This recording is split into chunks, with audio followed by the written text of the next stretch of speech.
Hey everyone, once again welcome to W script tech. Myself Gaurav और आज के इस वीडियो के जरिए हम बात करेंगे ओवरफिटिंग के बारे में और वो भी न्यूरल नेटवर्क के अंदर।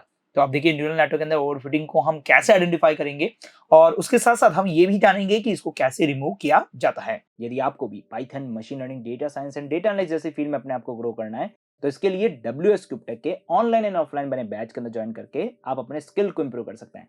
तो देखिए, जब भी आप किसी मॉडल को ट्रेन कर रहे हैं तो ट्रेन करते वक्त आपके पास आपको मिलता है एक ट्रेनिंग डेटा, राइट। जब भी आप किसी मॉडल को ट्रेन करें, चाहे वो आर्टिफिशियल न्यूरल नेटवर्क की बात करें या चाहे आप मशीन लर्निंग के अंदर बात करें, यस, आपको अपना मॉडल क्या करना है, आपको ट्रेन करना है यहाँ पर।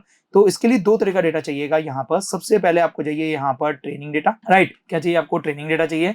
दूसरा चाहिए आपको टेस्टिंग डेटा। तो देखिए, ट्रेनिंग डेटा के ऊपर आप क्या करते हैं, अपना मॉडल ट्रेन करते हैं और मॉडल ट्रेन करने के बाद आपको एक प्रेडिक्ट फंक्शन देखने को मिलता है। अब इस प्रेडिक्ट फंक्शन के अंदर आप क्या देते हैं, यहाँ पर आप अपना टेस्टिंग डेटा देते हैं जिसके थ्रू आपके पास जो मॉडल है वो टेस्ट होता है और फिर कोई आपके पास टेस्टिंग डेटा देते हैं और टेस्टिंग डेटा देने पर आपको आंसर देता है यहाँ पर, राइट। अब आपको कैसे पता चलेगा कि हमारा मॉडल ओवरफिटिंग हुआ है या अंडर फिटिंग हुआ है या बेस्ट फिटिंग हुआ है? तो इस चीज को पता लगाने के लिए हम क्या कर रहे हैं, एक एग्जाम्पल मैं आप लोगों को बता रहा हूँ। जैसे यदि आपने पास आपका कोई डेटा है, राइट, उसके अंदर दो डेटा आपने कन्वर्ट किया। आपने एक ट्रेनिंग डेटा लिया यहाँ पर, यस, एक ट्रेनिंग डेटा लिया और दूसरा आपने यहाँ पर टेस्टिंग डेटा लिया यहाँ पर। अब मान लीजिए कि जब आपने अपने ट्रेनिंग डेटा से मॉडल को ट्रेन किया, यहाँ पर ट्रेन करने के बाद में वापस दोबारा उसी डेटा का आपको क्या करना है, प्रेडिक्शन निकालना है, राइट। उसी डेटा का क्या करना है, प्रेडिक्शन निकालना है। प्रेडिक्शन निकालने का मतलब क्या है गाइस, यहाँ पर उसी डेटा का स्कोर निकालना है, मतलब एक्यूरेसी निकालनी है उसी डेटा की ऊपर, तो उसकी एक्यूरेसी कितनी है उस मॉडल के ऊपर। यदि आपके पास आपके डेटा के अंदर यदि आपकी ट्रेनिंग की एक्यूरेसी, यस, ट्रेनिंग की एक्यूरेसी आपके पास ग्रेटर देन आ जाए किसके, आपके पास यहाँ पर टेस्टिंग की एक्यूरेसी से, इट्स मीन दैट हमारा मॉडल क्या हो चुका है, ओवर फिटिंग हो चुका है। हमारा ये जो मॉडल है गाइस यहाँ पर, वो क्या है, यहाँ पर ओवर फिटिंग हो चुका है। तो अब क्या करें, यहाँ पर इसे बचाना चाहिए ओवर फिटिंग से, और ओवर फिटिंग से बचाने के लिए हमारे पास बहुत सारे और भी तरह की टेक्निक्स होती है, राइट। अब मैं बात करूं यहाँ पर ओवर फिटिंग से अलावा बेस्ट फिटिंग का मतलब क्या होता है। बेस्ट फिटिंग का मतलब होता है कि जो आपका ट्रेनिंग डेटा है यहाँ पर वो ऑलमोस्ट इक्वल हो जाए। मैं एग्जैक्टली इक्वल टू नहीं बात करूंगा, यहाँ पर क्या कर रहा हूँ, यहाँ पर ऑलमोस्ट इक्वल हो जाए, मतलब आपके पास 0.5 का डिफरेंस आपको दिखने को मिल जाए ट्रेनिंग एंड टेस्टिंग एक्यूरेसी के अंदर, तो इसका मतलब आपके पास मॉडल जो है आपका बेस्ट फिटिंग है यहाँ पर। लेकिन यदि आपके पास ये दोनों की दोनों एक्यूरेसी बहुत ज्यादा कम हो जाए यहाँ पर, तो इसका मतलब क्या है गाइस, यहाँ पर ये दोनों अंडर फिटिंग पे है। तो बेसिकली हमें यहाँ पे क्या करना है, हमारे मॉडल को ओवर फिटिंग से बचाना है। अब ओवर फिटिंग से बचाने का रीजन सिंपल सा ये है कि जब भी हमारा मॉडल ओवर फिटिंग हो जाएगा, मतलब वो क्या कर रहा है कि जो भी आपने ट्रेनिंग डेटा दिया है यहाँ पर, उसके ऊपर क्या करेगा, प्रॉपर्ली मेमोराइज कर लेगा। और जब वो प्रॉपर्ली मेमोराइज कर देगा तो गाइज यहाँ पर जब वो प्रेडिक्शन करने चलेगा नए डेटा के ऊपर, तो वो आपको रॉन्ग प्रेडिक्शन देगा। कैसे, जरा एग्जांपल के तौर पे समझते हैं इस ओवरफिटिंग के सिनेरियो को। मान लीजिए कि आपके पास क्या है, आपका डेटा सेट है। अब ये डेटा सेट कैसा है, जरा समझिए यहाँ पर। तो देखिए, मैं यहाँ पे क्या कर रहा हूँ, एक एग्जांपल के तौर पे मैं अपना ट्रेनिंग डेटा दे रहा हूँ, ठीक है। मैं क्या कर रहा हूँ, यहाँ पर कुछ ट्रेनिंग डेटा बना रहा हूँ और ट्रेनिंग जो डेटा है यहाँ पर वो कुछ इस तरह से है कि कुछ आपके लाल पॉइंट्स पड़े हैं यहाँ पर, यस, कुछ आपके क्या है यहाँ पर रेड पॉइंट्स यहाँ पे पड़े हैं यहाँ पर, एंड आपके पास बात करें यहाँ पर तो कुछ आपके पास ब्लू पॉइंट्स भी पड़े हैं। यस, आपके पास क्या है यहाँ पर गाइस, इस तरह से आपके पास क्या है, कुछ आपके पास यहाँ पर पर्पल कलर के पॉइंट्स भी यहाँ पर डिस्ट्रीब्यूटेड पड़े हैं। अब यहाँ पर यदि आपका डेटा ओवरफिटेड है तो आपके पास ये कर्वेचर एक डिजाइन करेगा, मतलब इसको पार्टीशन करने के लिए कर्वेचर डिजाइन करेगा, और वो कर्वेचर्स आपके पास कुछ इस तरह का हो सकता है। कैसे, देखिए वो क्या कर रहा है यहाँ पर, एग्जैक्टली आपके पास क्या कर रहा है, इस कर्वेचर्स को मतलब डिफरेंशिएट करते हुए चल रहा है, इस तरह से कर्वेचर बनाएगा। अब यदि आपको इस तरह का कर्वेचर देखने को मिल जाए, मतलब आपको हर एक पॉइंट के ऊपर अच्छे से पार्टिसिपेट करने वाला कर्वेचर मिल जाए आपके पास यहाँ पर, इसका मतलब आपका जो मॉडल है वो ओवरफिटेड हो चुका है। यस, अब आपका मॉडल क्या हो चुका है, यहाँ पर ओवरफिटिंग हो चुका है यहाँ पर। अब ओवरफिटिंग होने के बाद क्या होगा गाइस, यहाँ पर ये किसका है, यहाँ पर ये आपका ट्रेनिंग डेटा है। यस, ये आपका क्या है गाइस, यहाँ पर ये आपका एक ट्रेनिंग डेटा है और उस ट्रेनिंग डेटा के ऊपर आपका मॉडल जो हो रहा है वो ट्रेन हो रहा है, और ट्रेन करके इस तरह से आपके पास क्या कर रहा है, एक प्रेडिक्शन बाउंड्री बना रहा है, मतलब एक डिसीजन बाउंड्रीज बना रहा है जिसके थ्रू आपका जो दोनों डेटा है वो आपके डिफरेंशिएट हो रहा है, राइट। अभी तक आपका ट्रेनिंग डेटा ने ये काम किया यहाँ पर, अब ये ट्रेनिंग डेटा ओवरफिटिंग है। कैसे पता चला यहाँ पर, क्योंकि वो हर एक पॉइंट पे प्रिसाइजली वर्क कर रहा है। हर एक पॉइंट पे क्या कर रहा है, प्रिसाइजली वर्क कर रहा है और उसके ऊपर क्या कर रहा है, अच्छे से ट्रेन हो रहा है। मतलब आप इस तरह से मान लीजिए कि वो हर एक पॉइंट को रट रहा है, मेमोराइज कर रहा है यहाँ पर कि यस इसका आंसर ये आना चाहिए, इसका आंसर ये आना चाहिए, इसका आंसर ये आना चाहिए, इस तरह का आंसर ये आना चाहिए। यस गाइस, क्या होगा यहाँ पर, अब यदि आपके पास कोई नया डेटा आता है, लेट सपोज आपके पास कोई नया डेटा आता है और हम उसमें बोलते हैं कि अब इसमें प्रेडिक्शन बाउंड्रीज डिजाइन कीजिए। यस, ये कुछ रेड पॉइंट्स आ रहे हैं और यहाँ पे आपके पास कुछ ब्लू पॉइंट्स आ रहे हैं। अब आपके पास डिसीजन बाउंड्रीज यहाँ पर बनाइए। यस, अब आप यहाँ पे क्या कीजिए, इसके अंदर आपका डिसीजन बाउंड्रीज बनाइए। तो वो क्या करेगा गाइस, यहाँ पर वो आपके पास यस जैसी ये डिसीजन बाउंड्रीज थी वैसी की वैसी ये डिसीजन बाउंड्रीज यहाँ पे बनाएगा और आपका रॉन्ग प्रेडिक्शन करना स्टार्ट कर देगा। यस, क्या करेगा यहाँ पर, रॉन्ग प्रेडिक्शन करना स्टार्ट कर देगा।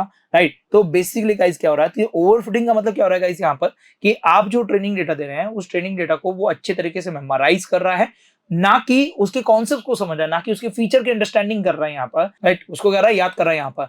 और इसकी वजह से जब कोई नया डेटा आता है आपके पास यहाँ पर, जैसे उस समय आपके पास क्या होता है, रॉन्ग प्रेडिक्शन स्टार्ट होने जाता है यहाँ पर। तो इस प्रोसीजर को हम क्या बोलते हैं गाइस यहाँ पर, ओवरफिटिंग कहते हैं। राइट, ओवरफिटिंग कहते हैं। अब ये ओवरफिटिंग की पहचान हम कैसे करेंगे, तो बहुत ही सिंपल है। यहाँ पर आपको क्या करना है गाइस, यहाँ पर सिंपल सी ट्रेनिंग की आपको एक्यूरेसी निकालनी है यहाँ पर, और आपको क्या करना है यहाँ पर, आपकी टेस्टिंग की एक्यूरेसीज भी आपको यहाँ पर फाइंड आउट करनी है। अब इसका गैप जो यहाँ पर है वो बहुत ज्यादा मिले, मतलब आपके ट्रेनिंग की एक्यूरेसी ज्यादा मिले टेस्टिंग के कंपैरेटिवली, इसका मतलब आपका मॉडल यहाँ पर क्या हो चुका है, ओवरफिटेड हो चुका है। अब आपको इसे यहाँ पर सही करना पड़ेगा। चलिए आइडेंटिफाई करते हैं यहाँ पर प्रैक्टिकली थोड़ा यहाँ पर, फिर उसके बाद इसके अंदर समझेंगे कैसे ओवरफिटिंग को हमसे दूर करना है यहाँ पर। राइट, तो इसके लिए मैं इसको क्या कर रहा हूँ, यहाँ पर कीप रख रहा हूँ एंड उसके बाद मैं ले चलता हूँ आपको जुपिटर नोटबुक के ऊपर, जहां पे हम ये समझेंगे कि ये मॉडल हमारा ओवरफिटेड हुआ है या नहीं हुआ है। अब देखिए, इसके लिए हमने पहले से मॉडल बना रखा है। अब ये पहले से मॉडल कब बनाया था, जब हमने पहले यूज किया था, याद होगा आप लोगों को, हमने इससे पहले मॉडल बनाना सीखा था, बस उसी की मॉडल की मैं बात कर रहा हूँ यहाँ पर। राइट, चलिए अभी देखिए यहाँ पर मुझे क्या क्या करना है, हम रिक्वायर्ड मॉडल को इंपोर्ट कर लेते हैं यहाँ पर। उसके बाद हम यहाँ पे क्या करते हैं, हमारे डेटा सेट को लोड करते हैं, फिर हेड लगा के कुछ डेटा को देखते हैं यहाँ पर, फिर हमारे डेटा के अंदर इनपुट और आउटपुट डेटा को अलग अलग करते हैं यहाँ पर, स्टैंडर्ड स्केलर को कॉल करते हैं। देखिए स्केलिंग करना बहुत ज्यादा जरूरी है। यदि आपने अपने डेटा के अंदर स्केलिंग नहीं की है तो आपके मॉडल की एक्यूरेसी कम हो जाती है। राइट, चलिए इनपुट आउटपुट डेटा को अलग अलग कर लेते हैं यहाँ पर। यस, ये हमारा डेटा को स्केलिंग करके इनपुट आउटपुट डेटा को मैंने क्या किया, अलग अलग कर लिया यहाँ पर, और ये मैं हटा देता हूँ। अब मुझे क्या करना है गाइस, यहाँ पर टेंसर फ्लो को कॉल करना है, जो कि हमारा एएनएन का नेटवर्क बनाएगा, जो हमारा आर्टिफिशियल न्यूरल नेटवर्क का नेटवर्क डिजाइन करेगा यहाँ पर। राइट, उसको मैंने यहाँ पे इंपोर्ट किया। फिर उसके बाद केरास को कॉल किया है, जहां पे हमने सीक्वेंशियल और डेंशियल लेयर को कॉल किया है यहाँ पर, फिर सीक्वेंशियल को कॉल किया है और यहाँ पर मैंने एएनएन का नेटवर्क बना लिया है। उसके बाद मैंने क्या किया, मॉडल को कंपाइल किया है और मॉडल को फिट कर दिया है यहाँ पर। चलिए मॉडल हमारा फिट हो जाता है। फिट होने के बाद ही हम क्या करेंगे, हमारे मॉडल की एक्यूरेसी को पता लगाएंगे यहाँ पर। चलिए एक्यूरेसी कैसे पता लगाएंगे उसको भी हम देखेंगे भी। चलिए हमारा मॉडल पहले 50 टाइम इसे टेस्ट कर लेते हैं। अब देखिए हमारा मॉडल की एक्यूरेसी आ चुकी है यहाँ पर। मॉडल की एक्यूरेसी के अंदर मैंने क्या किया, यहाँ पर टेस्टिंग डेटा की एक्यूरेसी निकाली है और मैंने क्या किया, ट्रेनिंग डेटा की एक्यूरेसी निकाली है। चलिए पहले मैं यहाँ पर ट्रेनिंग डेटा की एक्यूरेसी निकालता हूँ, टेस्टिंग डेटा की एक्यूरेसी निकालता हूँ यहाँ पर, और यहाँ पे मुझे पीआरडी डेटा निकालना है। बेसिकली पहले हमें क्या करना है, पीआरडी डेटा निकालना है। अब ये पीआरडी डेटा कैसे निकलेगा यहाँ पर, मतलब प्रेडिक्शन कैसे निकलेगा यहाँ पर, जरा उसको समझ लेते हैं यहाँ पर। यस, प्रेडिक्शन डेटा कैसे निकलने वाला है, जरा उसको समझते हैं यहाँ पर कि प्रेडिक्शन डेटा का काम कैसे होगा। ओके, प्रेडिक्शन डेटा कैसे निकलेगा गाइस यहाँ पर, तो ये देखिए मैंने यहाँ पर प्रेडिक्शन डेटा का कोड लिख रखा है यहाँ पर। राइट, एक कोड मैं और लिख लेता हूँ यहाँ पर प्रेडिक्शन डेटा का। राइट, कंट्रोल जेड कर लेते हैं पहले तो इसके यहाँ पर। ओके, एंड यहाँ पर ये रहा हमारे पास प्रेडिक्शन डेटा का कोड है, यहाँ पे आ गया। पीआरडी डेटा का हमारे पास कोड आ चुका है यहाँ पर। राइट, ये पीआरडी डेटा का आपको कोड लिखना है यहाँ पर। और इस पीआरडी डेटा का कोड क्या है गाइस यहाँ पर, कि जो भी आपका एएनएन का नेटवर्क आया, यस, उसे आप क्या करेंगे, प्रेडिक्शन बना लेंगे, जहां पे आप क्या डालेंगे, एक्स अंडरस्कोर टेस्ट डालेंगे, और उस एक्स अंडरस्कोर टेस्ट के बेसिस पे आपका पीआरडी डेटा आपके सामने यहाँ पे आ जाएगा। चलिए फिलहाल मैं इसे रन कर लेता हूँ। यहाँ पर हमारा रन हो चुका है यहाँ पर। फिर हम क्या कर रहे हैं, हमारे एक्यूरेसी को रन करते हैं और प्रेडिक्शन डेटा की एक्यूरेसी को निकालते हैं। अब उसके साथ साथ हमें यहाँ पे क्या करना है, ट्रेनिंग डेटा की एक्यूरेसी भी निकालनी है। इसके लिए हमें फिर से क्या चाहिए गाइस, यहाँ पर पीआरडी डेटा चाहिए। अब ये पीआरडी डेटा कैसे लाएंगे यहाँ पर, तो देखिए ये वाला जो कोड है यहाँ पर, सेम एज कोड में क्या कर रहा हूँ, यहाँ पर वापस लिख रहा हूँ यहाँ पर, और इस जगह पर एक्स अंडरस्कोर टेस्ट की जगह मैं यहाँ पे क्या डाला हूँ, एक्स अंडरस्कोर ट्रेन डाला हूँ। पीआरडी की जगह पीआरडी 1 कर देता हूँ, यहाँ पर पीआरडी डेटा 1 कर देता हूँ, पीआरडी डेटा 1 कर देता हूँ, पीआरडी डेटा 1 करके पीआरडी डेटा 1 कर देता हूँ। राइट, यही सेम कोड मैं वापस लिख रहा हूँ पीआरडी डेटा 1 के लिए, और इसे हम क्या करते हैं, रन कर देते हैं। और उसके बाद मैंने फिर से रन कर देता हूँ यहाँ पर। तो अभी क्या आ रहा है यहाँ पर, एक्यूरेसी स्कोर हो गया, एक्यूरेसी स्कोर की जगह चलिए एक्यूरेसी स्कोर कर देते हैं। देखिए आपके पास ट्रेनिंग और टेस्टिंग की एक्यूरेसी के अंदर डिफरेंस कितना आ रहा है, ट्रेनिंग एंड टेस्टिंग की एक्यूरेसी के अंदर डिफरेंस देखेंगे तो आपके पास क्या आ रहा है, केवल और केवल यहाँ पे 0.1 का आ रहा है। इसका मतलब क्या होगा गाइस, यहाँ पर हमारा मॉडल ओवरफिटेड नहीं हुआ है। हमारा मॉडल क्या हुआ है, यहाँ पर ओवरफिटिंग नहीं हुआ, जो कि हमें यहाँ पर देखने को मिल रहा है। राइट। तो हमारा मॉडल यहाँ पे ओवरफिटिंग नहीं हुआ है गाइस। यहाँ पर बेसिकली यदि हमारा मॉडल ओवरफिटेड होता तो यहाँ पे ट्रेनिंग और टेस्टिंग की एक्यूरेसी में बहुत ज्यादा गैप आपको देखने को मिलता। चलिए मैं कैसे ही करके इसके अंदर ट्रेनिंग और टेस्टिंग की एक्यूरेसी में थोड़ा गैप लाने की कोशिश करता हूँ। मैं यहाँ पर रैंडम स्टेट की वैल्यू को थोड़ा चेंज करके देखता हूँ, शायद उसकी वजह से हमारे पास यहाँ पे एक्यूरेसी स्कोर में कुछ अंतर देखने को मिल जाए। राइट, चलिए चेक कर लेते हैं एक बार इससे भी। राइट, मैंने इसको 50 टाइम ट्रेन कर लिया है और मॉडल की एक्यूरेसी और ज्यादा अच्छी इंप्रूव हो गई है। बल्कि यहाँ पर देखिए एक्यूरेसी स्कोर देखेंगे आप यहाँ पर, तो एक्यूरेसी स्कोर और ज्यादा इंप्रूव यहाँ पर देखने को मिल रहा है। राइट, चलिए तो अभी थोड़ा सा इसे और ज्यादा ट्रेन होने देते हैं। आ जाते हैं यहाँ पर नीचे और फिर से रन करते हैं और फिर से रन करते हैं, फिर से रन करते हैं, फिर से रन कर लेते हैं। देखिए अभी हमारे मॉडल के अंदर एक्यूरेसी स्कोर देखेंगे आप यहाँ पर, तो ये क्या बन रहा है, ओवरफिटेड बन रहा है। कैसे बन रहा है, यहाँ पर देखिए 84 है और यहाँ पे क्या है 85 है। ट्रेनिंग के अंदर एक्यूरेसी ज्यादा है टेस्टिंग के कंपेरेटिवली 1% ज्यादा है, लेकिन ये 1% ज्यादा बहुत होता है यहाँ पर। इसका मतलब हमारा मॉडल क्या है, यहाँ पर ओवरफिटेड है। अब इस ओवरफिटिंग मॉडल को कैसे यहाँ पर सही करना है, ओवरफिटिंग से कैसे बचना है, इसके कुछ कॉन्सेप्ट्स होते हैं। राइट, इसके कॉन्सेप्ट्स क्या है यहाँ पर, सबसे पहला यहाँ पर आप क्या करें, क्रॉस वैलिडेशन करें। ट्रेनिंग के अंदर मोर डेटा लाएं, यहाँ पर रिमूव फीचर्स को कुछ रिमूव करके कर सकते हैं, यहाँ पर अर्ली स्टॉपिंग कर सकते हैं, रेगुलाइजेशन कर सकते हैं, असेंबल लर्निंग का इस्तेमाल कर सकते हैं और हाइपर पैरामीटर ट्यूनिंग कर सकते हैं। तो ये कुछ तरीके हैं जिसकी हेल्प से आप क्या कर सकते हैं, यहाँ पर जो ओवरफिटिंग है उसे आप कम कर सकते हैं। राइट, चलिए अब इसमें से देखिए क्रॉस वैलिडेशन तो हम नहीं कर रहे हैं अभी फिलहाल। यहाँ पर ट्रेनिंग के अंदर हमारे पास और डेटा नहीं है। यहाँ पर रिमूव फीचर, हम फीचर को अभी रिमूव करना नहीं चाहते हैं। अभी हम जो कॉन्सेप्ट समझ रहे हैं that is call of early stopping. Right, अभी हम कॉन्सेप्ट क्या समझ रहे हैं, यहाँ पर अर्ली स्टॉपिंग का कॉन्सेप्ट समझ रहे हैं कि अर्ली स्टॉपिंग की हेल्प से हम कैसे ओवरफिटिंग से बच सकते हैं। अर्ली स्टॉपिंग की हेल्प से हम कैसे ओवरफिटिंग से बच सकते हैं, वो चीज हम यहाँ पर अब देखने वाले हैं। चलिए अब मैं करने वाला हूँ गाइस यहाँ पर अर्ली स्टॉपिंग कर रहा हूँ। अब अर्ली स्टॉपिंग कैसे काम करता है पहले उसको जरा समझ लेते हैं यहाँ पर। तो देखिए मैं अर्ली स्टॉपिंग करने से पहले मैं अर्ली स्टॉपिंग कैसे काम करता है वो आपको समझाऊंगा यहाँ पर। देखिए अर्ली स्टॉपिंग कैसे होता है, जैसे मान लीजिए कि आपके पास क्या हो रहा है, आप यहाँ पर नंबर ऑफ टाइम यहाँ पर उसे ट्रेनिंग कर रहे हैं, नंबर ऑफ टाइम क्या कर रहे हैं यहाँ पर ट्रेनिंग कर रहे हैं, यहाँ पर मतलब नंबर ऑफ नोड यहाँ पर चेंज कर रहे हैं। तो उससे होता क्या है कि जब आपके पास मॉडल ट्रेंड होता है तो मॉडल ट्रेंड होते वक्त आपके पास कुछ ट्रेनिंग की एक्यूरेसी कुछ इस तरह से आती है। मान लीजिए आपके पास क्या होती है, ट्रेनिंग की एक्यूरेसी कुछ यहाँ पे इस तरह से, जस्ट अब मैं थोड़ा चेंज करूंगा यहाँ पर, ट्रेनिंग की एक्यूरेसी आपके पास कुछ इस तरह से आती है। राइट, ये आपके क्या आई यहाँ पर, ट्रेनिंग की एक्यूरेसी आई यहाँ पर। राइट, फिर से आपने अपना मॉडल ट्रेन किया और मॉडल ट्रेन करने के बाद में अब आपके पास क्या आई, आपके पास गाइस यहाँ पर टेस्टिंग की एक्यूरेसी आई और टेस्टिंग की एक्यूरेसी आपके पास कुछ इस तरह से आ जाती है। राइट, क्या जाती है, टेस्टिंग की एक्यूरेसी कुछ इस तरह से आ जाती है। तो ट्रेनिंग की एक्यूरेसी और टेस्टिंग की एक्यूरेसी के अंदर आप देखेंगे तो बहुत बड़ा एक डिफरेंस आपको देखने को मिल जाता है। ये डिफरेंस ही आपके पास क्या करता है, ओवरफिटिंग का सिनेरियो रहता है। अब इस कर्वेचर के अंदर यदि आप गौर से देखेंगे तो गौर से देखने पर हमें क्या पता चला गाइस यहाँ पर कि यहां से यहां तक का जो एरिया था हमारे पास यहाँ पर, इसके बीच तक हमारे पास क्या था, यहाँ पर एक्यूरेसी लगभग क्या थी, बराबर थी। लेकिन उसके बाद में हमारे मॉडल की एक्यूरेसी क्या हुई, यहाँ पर आपके पास उसमें ज्यादा डिफरेंस देखने को मिला। चलिए इसको मैं थोड़ा प्रैक्टिकली थोड़ा दिखाना चाहूंगा ग्राफिकल तौर पे। अब प्रैक्टिकली कैसे देखेंगे, तो उसके लिए सबसे पहले जो हमारी रिक्वायर्ड लाइब्रेरी है, यस उसको जरूरत पड़ेगी। जस्ट लाइक इंपोर्ट करेंगे यहाँ पर मैटप्लॉटलिब, जिसके थ्रू हम यहाँ पे ग्राफ बनाएंगे और हम हमारे ओवरफिटिंग को समझाएंगे, पहचानेंगे। तो मैटप्लॉटलिब पे जाना है, यहाँ पर पेलॉट ls plt कर देते हैं यहाँ पर। चलिए इसे मैं रन कर देता हूँ। अब आ जाते हैं नीचे। देखिए जब आप अपने मॉडल को ट्रेन कर रहे होते हैं यहाँ पर ANN मॉडल को, तो ANN को ट्रेन करते वक्त जो ये आपका ANN है, यस जो आपका ये ANN है यहाँ पर, इसी ANN में आपको यहाँ पे जाना है। ANN के पास जाने के बाद में आपको यहाँ पे क्या मिलेगा, आपको हिस्ट्री मिलेगा। इस हिस्ट्री के अंदर जाके फिर से आपको क्या करना है, हिस्ट्री को कॉल करना है और रन कर देना है यहाँ पर। राइट, हिस्ट्री को कॉल करके क्या करना है, रन कर देना है यहाँ पर। राइट, हिस्ट्री को कॉल करके आपको क्या करना है, रन करना है। ब्लैंक डिक्शनरी क्यों आ रही है, हिस्ट्री को पास जाना है यहाँ पर। हिस्ट्री के पास जाके अब आपको क्या करना है गाइस, यहाँ पर ANN पे पास जाना है और आपको हिस्ट्री पे कॉल करना है और फिर आप जाके हिस्ट्री पे कॉल करेंगे तो आपको हिस्ट्री मिल जाएगी। अब हिस्ट्री के अंदर देखिए आपके पास यहाँ पर लॉस मिल रहा है, यहाँ पर आपको लॉस के साथ साथ देखिए आपको एक्यूरेसी मिल रहा है यहाँ पर। इसके साथ साथ थोड़ा सा नीचे आएंगे आपके पास यहाँ पर, तो एक्यूरेसी भी आपको मिल रहा है। अब इस एक्यूरेसी में आपको ट्रेनिंग की एक्यूरेसी नहीं मिल रही है, आपको केवल किसकी मिल रही है यहाँ पर, सॉरी इस एक्यूरेसी के अंदर आपको क्या मिल रहा है, केवल ट्रेनिंग की एक्यूरेसी मिल रही है, टेस्टिंग की एक्यूरेसी नहीं मिल रही है। अब आपको टेस्टिंग की एक्यूरेसी भी चाहिए, तो पहले हमें टेस्टिंग की एक्यूरेसी लानी पड़ेगी। कैसे लाएंगे यहाँ पर, तो देखिए इसके अंदर जाएंगे, इसके अंदर जाने के बाद में आपको मिलेगा वैलिडेशन डेटा। यस आपको क्या मिलेगा, वैलिडेशन डेटा मिलेगा। इस वैलिडेशन डेटा के अंदर आपको डेटा रखना है यहाँ पर। अब ये वैलिडेशन डेटा में क्या डेटा रखना है जरा देखें यहाँ पर। तो वैलिडेशन डेटा में आपको अपना डेटा रखना है, कैसे, एक टपल के तौर पे, जहां पे आपको वैलिडेशन डेटा रखना है, जहां पे आप यहाँ पे क्या रखेंगे, x_ आपका टेस्ट रखेंगे और y_ आपको क्या रखना है, टेस्ट रखना है। तो आपको क्या मिलेगा, एक वैलिडेशन एक्यूरेसी भी आपको एक साथ मिलती रहेगी, मतलब आपको टेस्टिंग की एक्यूरेसी भी आपको साथ में मिलती रहेगी। तो आपको क्या करना है गाइस, यहाँ पर सबसे पहले यदि आपको ओवरफिटिंग को पहचानना है तो आपको वैलिडेशन डेटा देना पड़ेगा और वैलिडेशन डेटा में आपको अपना टेस्टिंग का डेटा जरूर देना है। Right, without going a testing data आप आगे नहीं बढ़ सकते। अब चलिए मैं यहाँ पे वापस जाकर हिस्ट्री को रन करता हूँ। यहाँ पर देखिए लॉस मिलता है, फिर उसके बाद देखिए गाइस एक्यूरेसी मिलता है। एक्यूरेसी की जरा नीचे आते हैं यहाँ पे तो आपको क्या मिलता है, यहाँ पर वेल लॉस मिलता है। वेल लॉस का मतलब क्या है, यहाँ पर वैलिडेशन डेटा का लॉस मिलता है और इसके साथ साथ वैलिडेशन डेटा की आपको क्या मिलती है, एक्यूरेसी देखने को मिल जाती है, राइट। तो आपको ये दोनों चीजें देखने को मिल गई यहाँ पर, और ये दोनों चीजें किसमें, डिक्शनरी में।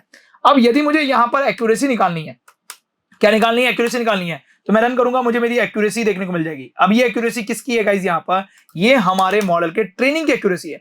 तो यदि मैं यहाँ पर कॉल करूं, किसको कॉल कर रहा हूं यहाँ पर गाइस, यहाँ पर ट्रेनिंग को कॉल करता हूं यहाँ पर, तो ये ट्रेनिंग की क्या है गाइस, यहाँ पर एक्यूरेसी है। यस, ये किसकी एक्यूरेसी है गाइस, यहाँ पर ट्रेनिंग की एक्यूरेसी है। इसी तरीके से मुझे मेरी टेस्टिंग की एक्यूरेसी भी निकालनी है, तो मैं क्या करूंगा, यहाँ पर इसे पेस्ट कर दूंगा ताकि मैं ओवरफिटिंग को पहचान सकूं, राइट। तो अभी मैं क्या कर रहा हूँ गाइस, यहाँ पर हमारे पास क्या कर रहा हूँ, टेस्ट अंडरस्कोर क्या कर रहे हैं यहाँ पर, एक्यूरेसी निकाल रहे हैं। यस, टेस्ट अंडरस्कोर क्या कर रहे हैं गाइस, यहाँ पर एक्यूरेसी निकाल रहे हैं। और इसके लिए हम क्या करेंगे गाइस, यहाँ पर वैलिडेशन एक्यूरेसी को कॉल करेंगे। तो हमारे ट्रेनिंग और टेस्टिंग की दोनों की एक्यूरेसी आ चुकी है। अब हमें क्या करना है गाइस, यहाँ पर अब हमें इसको प्लॉट करना है और प्लॉट करके देखना है यहाँ पर कि किस तरह से ग्राफ नजर आता है यहाँ पर। अब ये डेटा है कितना, पहले हमें ये देखना पड़ेगा कि इसके अंदर डेटा कितना आया है यहाँ पर। तो मैं पहले इसकी क्या करूंगा, लेंथ निकालूंगा। लेंथ करने के लिए मैं करूंगा यहाँ पर आपके पास टेस्ट एक्यूरेसी को कॉल कर देता हूँ, यहाँ पर रन करता हूँ, 50 लेंथ है यहाँ पर। चलिए अब ग्राफ बनाते हैं। यहाँ पर कैसे बनाएंगे, पीएलटी डॉट आप यहाँ पे प्लॉट बनाइए। पीएलटी डॉट क्या है, प्लॉट बनाते हैं। प्लॉट के अंदर एक्स एक्सिस का डेटा चाहिए, एक्स एक्सिस का डेटा चाहिए, तो मैं आई फॉर आई एन क्या करेंगे, यहाँ पर रेंज को अप्लाई करेंगे और 1 बार ट्रेनिंग करने से लेके आपका 51 टाइम हमारा क्या हो रहा है, ट्रेनिंग हो रहा है। उसके बाद में हम यहाँ पे कर रहे हैं ट्रेनिंग की जो हमारी एक्यूरेसी है यहाँ पर वो कॉल कर रहे हैं। यहाँ पर सेम एज हम क्या कर रहे हैं गाइस, यहाँ पर कॉल करेंगे आपका किसकी, टेस्टिंग की एक्यूरेसी की। तो यहाँ पर हमने ट्रेनिंग की एक्यूरेसी लगाई और फिर मैं यहाँ पे क्या लगा रहा हूँ, टेस्टिंग एक्यूरेसी लगा रहा हूँ। इसके साथ साथ मैं कलर इक्वल्स टू क्या करूंगा गाइस, यहाँ पर रेड कलर डाल रहा हूँ यहाँ पर, राइट। और इस ग्राफ को देखने के लिए मैं क्या कर रहा हूँ, पीएलटी डॉट शो फंक्शन को कॉल कर रहा हूँ। चलिए देखिए हमारा ग्राफ आ रहा है और ग्राफ देखिए स्टार्टिंग से देखिए 79.8 से चल रहा है यहाँ पर, ये 79.9 पे चल रहा है यहाँ पर, और लगभग ये चल रहा है यहाँ पर। दोनों के बीच में गैप नजर आ रहा है यहाँ पर, दोनों पास पास नजर कहीं नहीं आ रहे। देखिए 0 से लेके 50 तक के बीच में एक सिंगल लाइन नजर आ रही है यहाँ पर, कोई भी आपके पास यहाँ पर डिफरेंस नहीं नजर आ रहा। इसका मतलब क्या हुआ, कहीं ना कहीं ये ओवरफिटेड हुआ होगा, राइट। कहीं ना कहीं क्या हो रहा है, ओवरफिटिंग हुआ होगा। चलिए एक बार देख लेते हैं यहाँ पर क्या एक्यूरेसी स्कोर आ रहा है यहाँ पर दोनों का, वो भी चेक कर लेते हैं यहाँ पर। तो एक्यूरेसी स्कोर देखिए 78 और 79 आ रहा है, दोनों के बीच में आपको गैप नजर जरूर आ रहा है, राइट। अब इसमें हम अर्ली स्टॉपिंग कैसे करेंगे उसका भी जानते हैं यहाँ पर। देखिए जब आप अपना मॉडल ट्रेन कर रहे हैं, यहाँ पर मॉडल ट्रेन करते वक्त आपके पास इसके अंदर एक पैरामीटर होता है और वो पैरामीटर्स क्या होता है गाइस, यहाँ पर that's a call back. Yes, आपको यहाँ पे क्या करना है, कॉल बैक का इस्तेमाल करना है। ये कॉल बैक क्या करेगा गाइस, यहाँ पर आपके मॉडल की एक्यूरेसी को इंप्रूव करेगा। कैसे करेगा अब जरा समझते हैं यहाँ पर। तो देखिए आपको जब यहाँ पे ओपन करेंगे आपको मिलेगा एक कॉल बैक्स पैरामीटर। इस कॉल बैक्स पैरामीटर को आपको देना है जहां पे ये आपके मॉडल की एक्यूरेसी आपके पास इंप्रूव करेगा। कैसे, ये ओवरफिटिंग जहां पे भी हो रही वहां पे ये स्टॉप कर देगा। कैसे जरा समझते हैं यहाँ पे। इसके लिए क्या करना है गाइस, यहाँ पर आपको फ्रॉम केरास के अंदर जाना है। केरास के अंदर जाने के बाद में अब आपको यहाँ पे क्या करना है, यहाँ पर आपको कॉल करना है कॉलबैक्स को। किसको करेंगे, कॉलबैक्स को कॉल करेंगे और इंपोर्ट करेंगे। और इंपोर्ट क्या करना है गाइस, यहाँ पर अर्ली स्टॉपिंग को। यस, आप किसे इंपोर्ट करेंगे, अर्ली स्टॉपिंग को इंपोर्ट करेंगे। अब यहाँ पे ये कॉलबैक्स जो इस्तेमाल किया यहाँ पर, इसके अंदर जाके क्या करना है गाइस, यहाँ पर अर्ली स्टॉपिंग को सिंपल सा कॉल कर देना है। ठीक है, अब इसे क्या करें, यहाँ पर सिंपल सा रन करें। जहां पे भी इसको लगता होगा ये वहां पे से रोक देगा। जहां पे भी इसको लगेगा कि यहां से मॉडल के एक्यूरेसी के अंदर आपका फर्क आने लग गया है, उसे ये क्या करेगा, स्टॉप कर देगा। चलिए अब यहाँ पर अपन इसे रन करते हैं और इसे रन करते हैं गाइस यहाँ पर। तो ये केवल और केवल कितनी टाइम रन हुआ है यहाँ पर, केवल 1 2 3 टाइम्स ही रन हुआ है यहाँ पर। तो मैं यहाँ पे क्या करता हूँ, चेंज करके 4 कर देता हूँ। नीचे आता हूँ, चेंज करके क्या करता हूँ, 4 कर देता हूँ और रन करते हैं यहाँ पर। तो देखिए अब ये कॉल बैक्स और अर्ली स्टॉपिंग कर क्या रहे हैं, ये कॉल बैक्स और अर्ली स्टॉपिंग क्या कर रहे हैं, आपके मॉडल को इन डेप्थ ट्रेन नहीं होने दे रहे हैं। जहां पे भी उसे लगता है यहाँ पर 3 पॉइंट्स के बाद में, यस 3 पॉइंट्स के बाद में जहां पे भी उसे लगता है कि नहीं यहां पर जाके हमारा मॉडल ओवरफिटेड हो रहा है, यहाँ पर मॉडल की एक्यूरेसी इंप्रूव नहीं हो रही है, यहाँ पर बेसिकली एक ही एक्यूरेसी पे है यहाँ पर, तो फिर उस समय ये क्या करेगा, वहीं पे ये मॉडल को स्टॉप कर देगा। Yes, that is call of early stopping. मतलब आपके मॉडल को इंटरनली पूरा ट्रेंड नहीं होने देता है, इंटरनली पूरा ट्रेंड होने नहीं देता है, उसको पहले ही स्टॉप कर देता है ताकि आपका मॉडल ओवरफिटिंग से बच सके। तो that's the using of callback, right. अब यहाँ पे कॉलबैक के बाद में जो नेक्स्ट हमारे पास आता है यहाँ पर, जो लिस्ट आपके पास यहाँ पर ओवरफिटिंग को दूर कर सकता है, वो है आपका रेगुलाइजेशन। यस, वो क्या है यहाँ पर, रेगुलाइजेशन। कि रेगुलाइजेशन का कैसे इस्तेमाल कर सकते हैं। तो जरा समझते हैं रेगुलाइजेशन कैसे इस्तेमाल किया जाता है। देखिए, जब आप अपने हिडन लेयर को इस्तेमाल कर रहे होते हैं, इसी हिडन लेयर के अंदर आपके पास रेगुलाइजेशन टेक्निक को आप इस्तेमाल कर सकते हैं, जिसके थ्रू आपका मॉडल क्या होगा गाइस, यहाँ पर इंप्रूव हो जाएगा। अब कैसे होगा यहाँ पर, तो देखिए ये एक्टिवेशन फंक्शन है यहाँ पर, इस एक्टिवेशन फंक्शन के अंदर आप यहाँ पर ट्रैक करेंगे तो आपको यहाँ पर रेगुलाइजेशन मिल जाएगा। देखिए आपके पास यहाँ पे कर्नल रेगुलाइजेशन के नाम से यहाँ पर, जिसे आप रेगुलाइजेशन लगा सकते हैं। यस, अब इसमें कैसे लगाया जाएगा यहाँ पर, तो पहले आप कर्नल रेगुलाइजेशन को कॉल कर दीजिए। यस, पहले क्या करें, कर्नल रेगुलाइजेशन को कॉल कर सकते हैं जहां पे भी रेगुलाइजेशन लगाना है। यस, रेगुलाइजेशन टेक्निक के अंदर आप यहाँ पर L1 रेगुलाइजेशन लगा सकते हैं, L2 रेगुलाइजेशन लगा सकते हैं, L1 एंड L2 रेगुलाइजेशन लगा सकते हैं। अब ये L1 रेगुलेशन, L2 रेगुलेशन क्या होते हैं यहाँ पर, तो इसको मैंने इन डेप्थ तरीके से कहा था कब, जब हमने मशीन लर्निंग को स्टडी किया था। यस, जब हमने मशीन लर्निंग पढ़ा था तो वहां पे जब हम सिंपल लीनियर रिग्रेशन को पढ़ रहे थे, उसी वक्त मैंने रेगुलाइजेशन टेक्निक को भी डिस्कस किया, जहां पे मैंने L1 एंड L2 रेगुलाइजेशन को डिटेल के साथ आपको एक्सप्लेन किया था कि किस तरह से L1 रेगुलाइजेशन वर्क करता है, किस तरह से L2 रेगुलाइजेशन वर्क करता है। ठीक है, तो चलिए अभी यहाँ पर इसे लगाने की बारी है। कैसे लगाएंगे जरा समझते हैं। यहाँ पर देखिए आपके पास लेयर है, लेयर के अंदर आपके पास क्या है गाइस, यहाँ पर डेंस लेयर है। इस डेंस लेयर के अंदर आपके पास रेगुलाइजेशन भी आएगा। यहाँ पर चलिए केराज में जाना है। यहाँ पर केराज में जाने के बाद आपको रेगुलाइजर को कॉल करना है। रेगुलाइजर को कॉल करने के बाद आप इंपोर्ट कर सकते हैं। यहाँ पर L1 रेगुलाइजेशन मिल जाएगा, L2 रेगुलाइजेशन मिल जाएगा, L1 और L2 रेगुलेशन दोनों मिल जाएगा। तो फिलहाल के लिए मैं यहाँ पर L2 लगा रहा हूँ। अब L2 कैसे लगाएंगे गाइस, यहाँ पर तो आपको यहाँ पर L2 लगाना है। L2 लगाने के बाद में इसके अंदर आपको देना है अल्फा पैरामीटर। यस, क्या देंगे आप यहाँ पर, अल्फा पैरामीटर देंगे। तो पहले तो मैं यहाँ पे L2 रेगुलाइजेशन लगाता हूँ। यहाँ पर राइट, क्या लगाता हूँ, L2 रेगुलाइजेशन लगाता हूँ। उसके बाद मैं इसको ओपन करता हूँ तो आपको अल्फा मिल जाएगा, जो कि L2 रेगुलाइजेशन है। यहाँ पर इट्स कॉल ऑफ आपके पास it's a hyper parameter. Yes, ये हाइपर पैरामीटर मिल जाएगा। इस हाइपर पैरामीटर की वैल्यू क्या है, 0.01 है यहाँ पर अभी फिलहाल के लिए, और इसे हम रन कर देते हैं। चलिए इसे रन करते हैं और मॉडल को फिट करते हैं। देखते हैं यहाँ पर मॉडल कितनी बार ट्रेंड हो रहा है। यहाँ पर तो देखिए आपके पास 2-3-4 बार ट्रेंड हो रहा है यहाँ पर, और मॉडल की एक्यूरेसी में फर्क भी आ रहा है यहाँ पर। राइट, हमने यहाँ पे अर्ली स्टॉपिंग भी लगा रखी है और ये 14 पे जाके अर्ली स्टॉपिंग रुकी है। चलिए एक बात देखते हैं ट्रेनिंग और टेस्टिंग की एक्यूरेसी के अंदर कितना आपके पास यहाँ पे मॉडल ट्रेंड हुआ है। यहाँ पर मॉडल आपका ट्रेंड हुआ है यहाँ पर 14 टाइम। यस, कितनी बार हुआ है, 14 टाइम ट्रेंड हुआ है यहाँ पर। तो मैं बेसिकली यहाँ पे 15 कर दूंगा और इसके अंदर भी क्या कर दूंगा गाइस, यहाँ पर आपका 15 कर दूंगा। रन करते हैं तो देखिए आपके पास यहाँ पे एक्यूरेसी में कोई ज्यादा डिफरेंस तो देखने को नहीं मिला, बट आपके रेगुलाइजेशन से आपके पास क्या हुई, मॉडल की एक्यूरेसी आपके पास थोड़ी इंप्रूव हुई है, मतलब मॉडल थोड़ा और ज्यादा ट्रेंड आपके पास यहाँ पे हुआ है। राइट, चलिए यही आपके पास यहाँ पर रेगुलाइजेशन टेक्निक आप चाहें तो दूसरी जो हिडन लेयर है वहां पे भी अप्लाई कर सकते हैं, और यही टेक्निक आप तीसरी में भी कर सकते हैं। चलिए इसे रन कर लेते हैं, फिर इसे रन करते हैं और फिर इसे रन करते हैं। तो देखिए हमारे मॉडल की एक्यूरेसी कुछ ज्यादा तो बढ़ नहीं रही है। राइट, हमारे पास वही 79.81 पे ही अटक गई है यहाँ पर एक्यूरेसी, और पहले भी यही थी एक्यूरेसी, अभी भी वही एक्यूरेसी है। ज्यादा एक्यूरेसी आपके पास यहाँ पर इंप्रूव नहीं हुई है। हाँ, हालांकि ये जो मॉडल जो है ट्रेन वो ज्यादा टाइम हो रहा है यहाँ पर, ये 22 टाइम हो रहा है, ये 23 टाइम्स हो रहा है। पहले 15 टाइम, पहले सिर्फ 14 टाइम था, अब यहाँ पे क्या हो रहा है 24 टाइम्स हमारा मॉडल जो है वो ट्रेंड हो चुका है। 24 टाइम्स हमारा मॉडल क्या हुआ है, ट्रेंड हो चुका है। चलिए रन करते हैं यहाँ पर। ओके, मुझे पहले तो इसे रन करना पड़ेगा, फिर इसे रन करते हैं। तो 24 टाइम्स हमारा मॉडल यहाँ पे ट्रेंड हो चुका है, लेकिन बट मॉडल की एक्यूरेसी में इतना कुछ ज्यादा फर्क यहाँ पर देखने को नहीं मिला। हाँ, यदि आप ये टेक्निक का इस्तेमाल करते हैं, रेगुलाइजेशन टेक्निक का इस्तेमाल करते हैं, या फिर अर्ली स्टॉपिंग टेक्निक का इस्तेमाल करते हैं, तो आपके मॉडल की एक्यूरेसी इंप्रूव होने के चांसेस ज्यादा हो जाते हैं। लेकिन फिलहाल इसके अंदर नहीं हो रहा है, तो इसके अंदर और भी बहुत सारे रीजन हो सकते हैं। जैसे कि मेरे पास अगला जो रीजन है यहाँ पर वो है यहाँ पर असेंबल का इस्तेमाल कर सकते हैं, या फिर hyper parameter tuning. That's a very very important point. Hyper parameter tuning करने से भी हमारे मॉडल की एक्यूरेसी बढ़ती है, और बढ़ती नहीं है, बहुत ज्यादा बढ़ती है यहाँ पर हाइपर पैरामीटर ट्यूनिंग करने से। राइट, और ओवरफिटिंग को दूर भी करती है। तो ये हाइपर पैरामीटर ट्यूनिंग कैसे होती है हमारे किसी भी मॉडल के ऊपर, इसको हम डिटेल के साथ समझेंगे कब, हमारे आने वाले वीडियो के अंदर। तो फिलहाल आज की वीडियो के लिए क्या कर रहे हैं, बस इतना ही रख रहे हैं, जिसके अंदर ओवरफिटिंग के अंदर हमने 2 मेथड को समझा यहाँ पर, और वो 2 मेथड कौन कौन से यहाँ पर, अर्ली स्टॉपिंग है और रेगुलाइजेशन टेक्निक को समझा यहाँ पर। आने वाले वीडियो के अंदर हम हाइपर पैरामीटर ट्यूनिंग को समझेंगे कि डीप लर्निंग के अंदर हम हाइपर पैरामीटर ट्यूनिंग कैसे कर सकते हैं। लेकिन फिलहाल आज के वीडियो के लिए बस इतना ही रखेंगे। मिलते हैं हमारी अगली वीडियो के साथ, तब तक आप हमारे साथ यूं ही बने रहिए। Till then good bye.